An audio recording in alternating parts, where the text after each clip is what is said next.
Hello guys. Today we are starting our new chapter. The name of chapter is Provision and Reserve. ठीक है, तो हमारे chapter का क्या नाम है? Provision and reserve. सबसे पहली चीज जो हमारे दिमाग में आती है वो ये होती है कि हम प्रोविजन एंड रिजर्व पढ़े क्यों, या ऐसे ये होता क्या है और इसके अकाउंट में इंपॉर्टेंस क्या है। सबसे पहली चीज तो हमारे दिमाग में यही आती है। तो इसी हिसाब से मैंने डिजाइन किया है इस चैप्टर को कैसे कैसे पढ़ना है। देखो, सबसे पहले हम प्रोविजन की मीनिंग पढ़ेंगे कि प्रोविजन होता क्या है। उसके बाद उसकी जरूरत क्यों है, उसकी इंपॉर्टेंस पढ़ेंगे। ठीक है, फिर हम अगला देखेंगे रिजर्व होता क्या है, रिजर्व की मीनिंग पढ़ेंगे। उसके बाद रिजर्व की इंपॉर्टेंस क्या है वो पढ़ेंगे। जब हमें ये दोनों चीज पता चल जाएगी तो हम उसके बाद उसका डिफरेंस पढ़ेंगे, इन दोनों में अंतर क्या होता है। ठीक, तो अंतर को मैंने दो हिस्सों में बांटा था, जिसमें रेवेन्यू रिजर्व के अंदर दो चीजें हैं, जनरल एक स्पेसिफिक, और दूसरा है कैपिटल रिजर्व। इसके अंदर एक ही चीज आती है, सीक्रेट रिजर्व। ठीक है, तो इस तरीके से मैंने इस चैप्टर को अपने अलग अलग हिस्सों में डिवाइड कर लिया।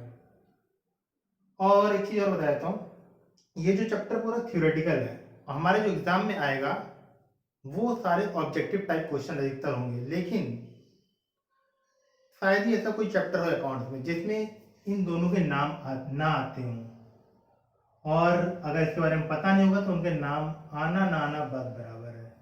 तो ठीक है, तो इससे हमें ये सिर्फ 11th क्लास के लिए नहीं है, भविष्य में भी बहुत काम आएगा। मतलब जब तक अकाउंट पढ़ोगे तब तक ये दोनों चीज़ें आपके हर चैप्टर में लगभग मिलेंगी। और दोनों की इंपॉर्टेंस अभी मैं आपको बताता हूँ, पहले ये नोट कर लो, फिर इसके आगे शुरुआत करते हैं। तो सारी चीज़ें क्लियर होती रहेंगी, आज ही सारी चीज़ें क्लियर कर दूँगा। गाइस ये देखिए, मीनिंग क्या होती है प्रोविजन की। हाँ, इसे देख के घबराना नहीं, इसे हम अभी नहीं पढ़ेंगे। इसे पढ़ने से पहले मैं सिंपल भाषा में बता देता हूँ कि प्रोविजन होता क्या है। प्रोविजन वो चीज है जो लायबिलिटी हमें पता है कि वो होनी है, लेकिन ये नहीं पता कि कितनी होगी, मतलब उसकी एक्यूरेसी हमें नहीं पता, सब्सटेंशियल एक्यूरेसी हमें नहीं पता कि कितनी होगी। जैसे देखो, हमें टैक्स हर साल पे करना है, हमें मतलब कंपनी को। ठीक है, यहाँ पे हमें से मतलब कंपनी से होगा। देखो, प्रोविजन फॉर टैक्सेशन, कंपनी को टैक्स पे करना है, लेकिन उसे ये नहीं पता कि कितना पे करना है। ठीक, दूसरा प्रोविजन फॉर डेप्रिसिएशन, अगर उसे भविष्य में कोई नई मशीन खरीदनी है, जैसे जो चल रही है, कोई ना कोई टाइम आएगा जब वो मशीन खत्म होगी। जब हम डेप्रिसिएशन पढ़ेंगे तो डेप्रिसिएशन कैसे किया जाता है तो इस पर हम डिटेल से पढ़ेंगे। तो अभी मैं सिर्फ ओवरव्यू बता रहा हूँ जनरली, कि हम अगर कोई नई मशीन लेंगे, ठीक है, तो उसके लिए हम एक रिजर्व बनाते, प्रोविजन बनाते हैं।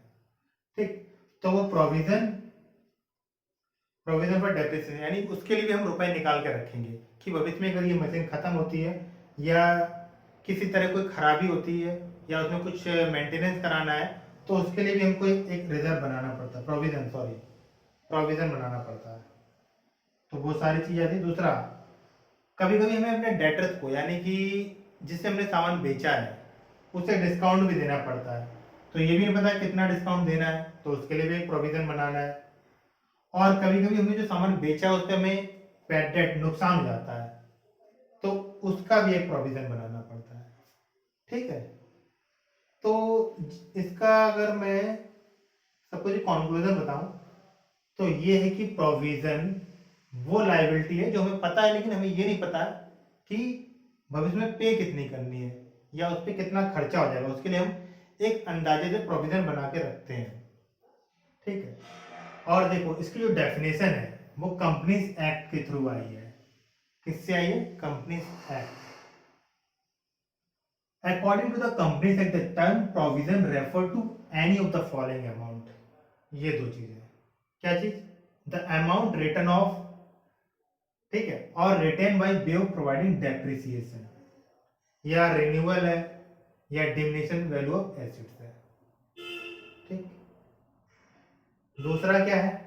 The amount written by way of providing any non liability, अभी मैंने आपको बताया था कि मतलब प्रोविजन उसी के लिए बनाते हैं जो लायबिलिटी में पता है, लेकिन ये नहीं पता कि वो कितनी होगी, of which the amount can not be determine with substantial accuracy.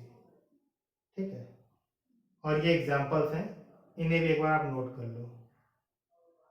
जहां तक है आपकी बुक में इतने ही, इसी में से अगर ऑब्जेक्टिव टाइप क्वेश्चन में पूछा जाएगा तो ये इतने हैं जो आपके में आएंगे।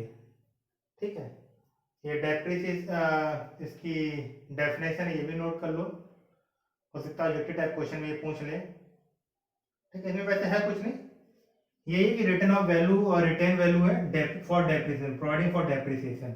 डिमिनिशन भी उसी में ही आता है, जब डेप्रिसिएशन पढ़ोगे तब ये वर्ड उसमें मिलेगा। अगर मैं इसके बारे में अगर अभी बताने लगूंगा तो फिर अपने इस चैप्टर पे जो पढ़ रहे हैं उससे हट जाएंगे, इसलिए मैं अभी इसके बारे में बात नहीं कर रहा। खाली ये वर्ड आप देख लोगे, रिन्यूअल और diminishing in value of assets. ठीक है, मतलब तुम्हें याद इतना रखना है कि प्रोविजन किसके लिए लगता है, उस लायबिलिटी के लिए लगता है जो लायबिलिटी में पता है, बट ये नहीं पता है कि उस पर कितना लायबिलिटी आएगी। और जनरली एग्जांपल ये वाले होते हैं, provision for taxation, provision for depreciation, provision for discount on debtor, provision for bad and doubtful debt, provision for renewal and repairs of assets. ठीक है, ये नोट कर लो। इसके बाद हम इसकी कैरेक्टरिस्टिक्स के बारे में बात करेंगे, इतना नोट कर लो। दोस्तों जैसे कि हम पहले ही देख चुके हैं कि प्रोविजन बनाया क्या जाता है, तो कैरेक्टरिस्टिक में भी कुछ अलग नहीं है। उसका provision is made to meet a known liability. किसके लिए प्रोविजन बनाया जाता है? उस लायबिलिटी के लिए जिस लायबिलिटी के बारे में हमें पता है कि वो भविष्य में होनी है। ठीक है, दूसरा क्या है? The liability is known that the liability is known but the amount of such liability can not determine with regional accuracy. ये दोनों बात हम पहले भी पढ़ चुके हैं, तो इसमें बताने के लिए कुछ बचा नहीं है। लेकिन ये तीसरा देखो, इसमें स्टार भी लगा है, क्यों लगा है? आखिर ये प्रोविजन आता कहाँ से है ना? ये भी सोचने वाली बात है। तो देखो, जो हम साल भर बिजनेस करते हैं, क्या करते हैं? साल भर बिजनेस। साल भर बिजनेस करने के बाद एक बिजनेसमैन सोचता है कि उसके पास कुछ प्रॉफिट है ना? इसके लिए बिजनेस किया जाता।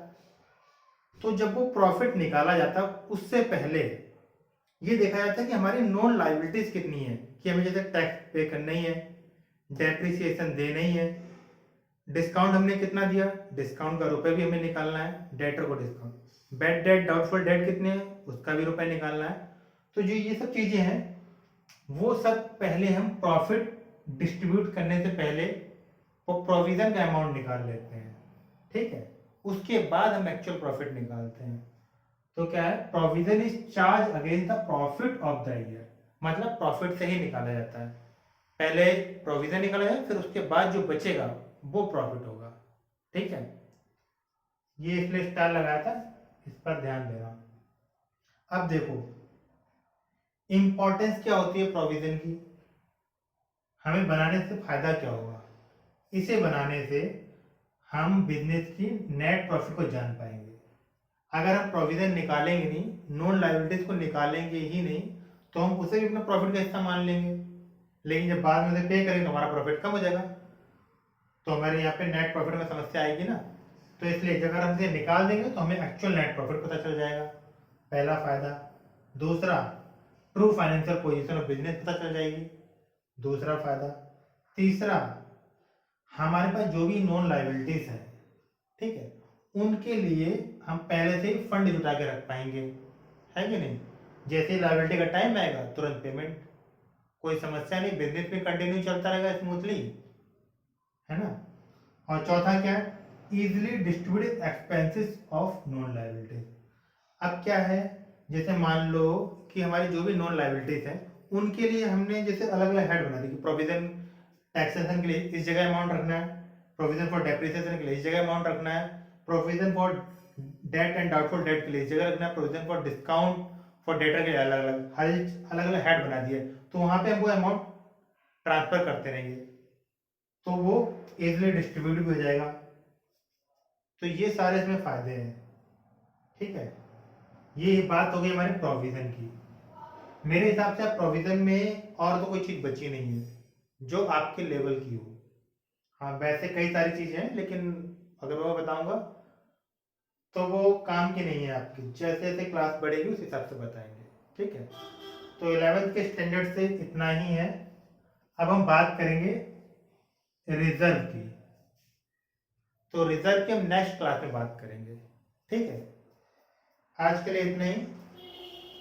ये सब नोट कर लो और इसे पढ़ लो। ऑब्जेक्टिव टाइप क्वेश्चन में जरूर आने हैं ये सब, और भविष्य में तो ये तुम्हारे काम की चीज़ है ही है, क्योंकि ऐसा कोई चैप्टर नहीं अकाउंट का जिसमें प्रोविजन और रिजर्व आता ना हो, ठीक है।